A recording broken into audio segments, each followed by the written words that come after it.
حضرت محمد بن سیرین اور حضرت حسن بصری رضی اللہ تعالیٰ عنہ، ان دونوں کا ایک زمانہ ہے اور یہ دونوں تابعی ہیں۔ ان میں سے ایک کا وصال ہوا، انتقال ہوا، حضرت محمد بن سیرین کا وصال ہوا یا حضرت حسن بصری کا وصال ہوا، تو دوسرے تابعی جو ہیں ان کے جنازے کے لیے نہیں گئے۔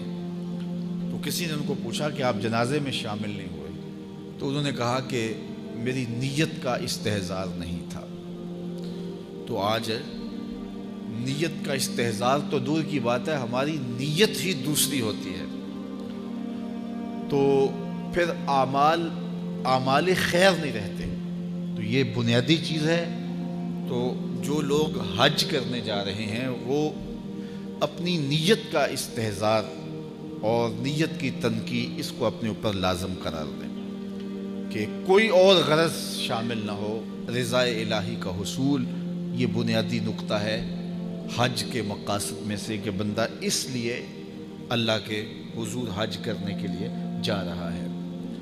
تو حاجی تو وہ بن ہی جائے گا، خود بخود ہی ہو جائے گا۔ اچھا، کئی لوگوں کا یہ خیال ہوتا ہے کہ میں نے ایک حج کیا ہے تو حاجی بن جاؤں گا، اور زیادہ حج کیے جائیں گے تو پھر الحاج بن جاؤں گا۔ تو یہ ایک عوام کی غلط فہمی ہے۔ حاجی اور حاج ان دونوں کے اندر کوئی فرق نہیں ہے۔ حاجی بھی اس میں فاعل کا صیغہ ہے اور حاج بھی جو ہے وہ اسی معنی میں ہے۔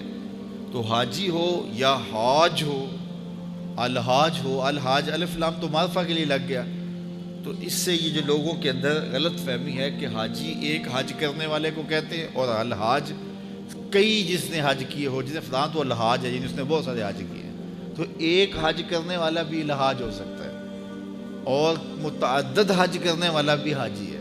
جس طرح ایک نماز پڑھنے والا بھی نمازی کہلا لیتا ہے اور روز نماز پڑھتا ہے وہ بھی نمازی ہے، تو اس کے لیے کوئی الگ سے لفظ نہیں ہے۔ اور بعض لوگوں کا یہ خیال ہے کہ جو جمعۃ المبارک کے دن حج آئے وہ حج اکبر ہوتا ہے اور باقی شاید چھوٹے حج ہوتے ہیں۔ تو یہ بات بھی غلط فہمی پر مشتمل ہے۔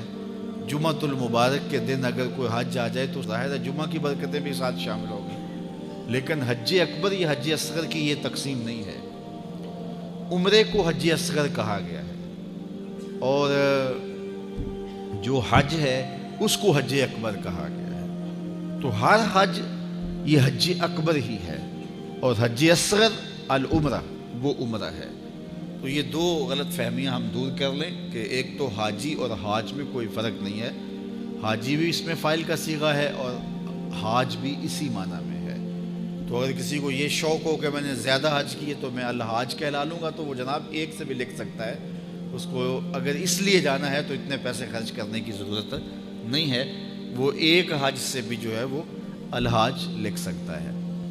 تو یہ مقصد نہیں ہے کہ میں حاجی کہلاؤں یا الحاج کہلاؤں۔ اگر یہ مقصد ہو گیا تو پھر یہ ساری کی ہوئی محنت ضائع چلے گی۔ مقصد رضائے الہی کا حصول ہے۔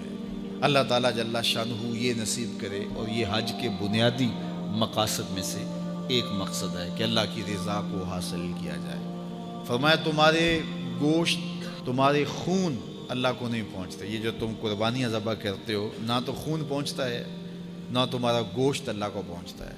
گوشت تم خود کھا جاتے ہو، خون نالیوں میں بہہ جاتا ہے، تو پھر اللہ کو کیا پہنچا؟ نہ تمہارا خون پہنچا، نہ تمہارا گوشت پہنچا، نہ تمہارا پوست پہنچا۔ فرمایا اللہ کو تمہارے دل کا تقویٰ پہنچتا ہے۔ تو یہ نیت کے فرق سے عمل ہوتا ہے، یہ بات ذہن میں رکھیے گا۔ ہجرت جیسا عمل کتنا بابرکت عمل تھا، کتنا خوبصورت وظیفہ تھا،